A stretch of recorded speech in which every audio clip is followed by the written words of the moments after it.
Evelyn did not reply to her question, but only shrugged as if to say no. Well then, we shall steep the tea while the boss and princess talk. I guarantee the tea will be richer than you could dream of. Eh? You have already poured it into a warm bottle, huh? Lacus said with a shocked expression as Tia nodded. We might not have enough considering the amount of people here. We'll see. Tia began pouring the tea, but her movements were so unrefined that most of the tea split onto the saucer. This country's tea culture did not dictate that tea should be drunk from this saucer, which was why Lacus was furrowing her brows. Just as she had said, the warm bottle did not hold nearly enough liquid for the 8 occupants of this room. No need for me, right? Ah, same here. Climb refused a cup after Brain did so too. That did not mean that they had enough tea for the rest of them. Even when those 2 were factored out, the amount of tea they had was still inadequate for 6 people. We rarely get to drink this. You guys are seriously being ungrateful. Could you really consider the offering of tea to be an act of good grace? Something just did not sit right with that definition. After pouring 5 servings of tea, Tia swung the warm bottle around, as if to emphasize the fact that it was empty. Ah, it's empty, what a shame, we don't have nearly enough, especially with this 10-liter drinking gal around. Tia flashed a glance at Tina. Wouldn't rumors spread that the 3rd princess doesn't even have enough tea to adequately serve her guests? Lacus rubbed her glabella as Renner laughed, Yufufu. Now that is troubling. Although, in times like these, it is probably unwise to maintain the image of a lavish lifestyle. But I do think there is a need to demonstrate that the royal family still has a future. So, should I steep more tea? Give it a rest, Renner. Lacus. There's a limit to how much you could remain beholden to everyone's goodwill, you know. Eh? Lacus was incredulous as Renner gave a wry smile. Should I spell it out for her? Miss Evelyn. Looks like she's starting to understand. Please do educate our hard-headed leader. Very well then. The final moments will be upon us soon after all. Everybody is just trying to buy as much time for the both of us as possible. Ah, so that's why. Climb finally understood now that she had put it that way. Normally, adventurers could not participate in wars. This was a measure put in place to prevent higher casualty counts than normal. However, since the enemy this time around was the undead and had committed massacres on a massive scale, the Adventurers Guild of the Kingdom had accepted the royal request to classify this war as an acceptable quest. Just as the case was during Jaldabaoth's demonic disturbance, the guild had approved the mobilization of its members. The exact details of how they would operate was entirely left up to the adventurers' discretion. Some had even chosen to join the ranks of the army that was sent out nearly a week ago, from which none had returned. A few of the other teams had chosen to make their last stand inside of the capital. There were some high-tier teams that had gone missing in the midst of this. Perhaps they had accepted the invitation of the theocracy, or had snuck out and fled from the capital of their own volition. Lacus and her team, Blue Rose, were one of the teams that had decided to make their last stand at the capital. They had just received intel that the Sorcerer King's army had set up camp near the capital, Lacus, and the rest of them should not be squandering away what precious time they had left. Yet still, Lacus consciously found time to meet with her friend, Renner.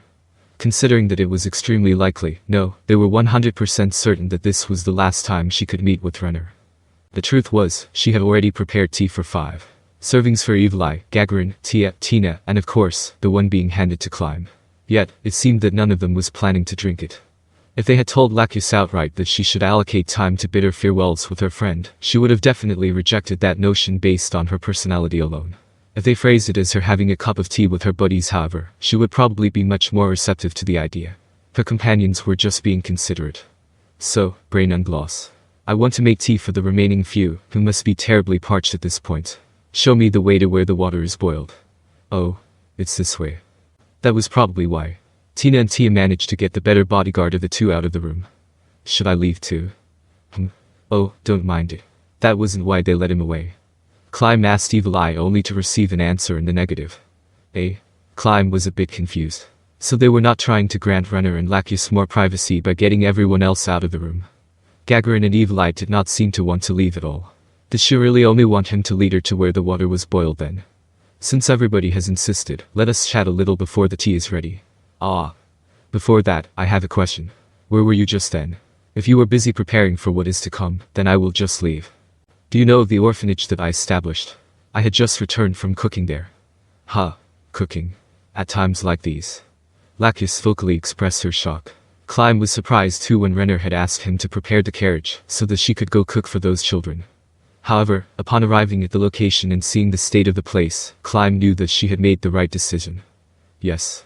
The Sorcerer King's army had surrounded the capital for a few days now, plus the army that was sent out a few days back had also used up a sizable amount of food. Our rations have only been dwindling down day by day. That was why I took some of the food stored here to cook a meal for them. The orphanage did not have much food left. Moreover, the price of food has risen due to the worsening situation in the capital, so the orphanage could no longer sustain its own operations. It had no choice but to decrease the amount of meals per day, as well as the amount of food the children received per meal. That was why she chose to cook for them, since she was already there to secretly supply them with food anyways, and plus it was a rare opportunity for her too. Renner's mutters began to flash through Climb's mind. Renner, as she cooked for the children with her well-earned culinary skills, had said, "I wanted to distribute grain to everybody, but we don't have much left. I'm such a hypocrite." Faced with the Sorceress Kingdom's army which had already defeated the kingdom's 400,000 men strong army, they had no hope to stand against them. The capital was fated to fall, and so was the royalty. Yet, no matter how hard he tried to convince the gentle Renner to run away, she would not budge at all. Stuck between his loyalty and his own feelings, Climb felt a suffocating pain in his heart. However, he could not allow the two in front of him to sense that under any circumstances. Climb forcefully suppressed the pain that felt like it could tear him apart. "You might be the only royal in history to know how to cook." "I do not think so. There must have been others, just not recorded in the history books was all. Those children must be enjoying their meals right now, it was worth it." Originally, Renner's cooking was meant to be everybody's lunch, but in order to prevent the children from fighting over the food or the employees choosing to go without for them, she had even cooked side dishes to go along with the entree. Everybody there must be satiating themselves right now. She had cooked so much that dinner should have also been taken care of for them. Speaking of which, Renner, who could not even peel a potato before, had seamlessly improved her cooking abilities by quite a margin. The thinness of peelings she could achieve nowadays was honestly amazing. This woman, who glistened in radiant light in his eyes, appeared to be naturally talented for the culinary arts. Renner seemed to have noticed Climb's reverent gaze and smiled in response. It was such a warm and welcoming smile. Those two's conversation was filled with optimistic topics. Perhaps they were subconsciously avoiding the discussion of their inevitable fate. Or rather, was it precisely because they knew what fate awaited them that they avoided talking about it? Not long later, Tia returned alone with the warm bottle. "Where's Mr. Ungloss and Tina?" Those two went looking for desserts to pair with the tea, so I came back first." "Desserts?" Lacus half squinted at Tia. "That would have been appropriate if we were the one to bring some along. I do not mind, so it is fine. I should have baked plenty of pastries back then to serve as backup food. Since I added a lot of sugar in them, they could be used as desserts." "See? Even the princess agrees. Oni. Crony boss is just being extra. Also, this is the first time I have tried steeping tea. The tea that flowed out of the warm bottle was excessively thick. Hey, Oni boss. It feels nice to down it in one gulp. It's got a clean texture. Thank you. The taste is honestly excellent. I suppose your highness the princess would not need my recommendation. Please have my share too, it cooled down already." Tia placed her filled cup of tea in front of Renner. Such a breach of etiquette angered Lacus somewhat, but Tina kept silent anyways. Climb felt that he should also keep his mouth shut.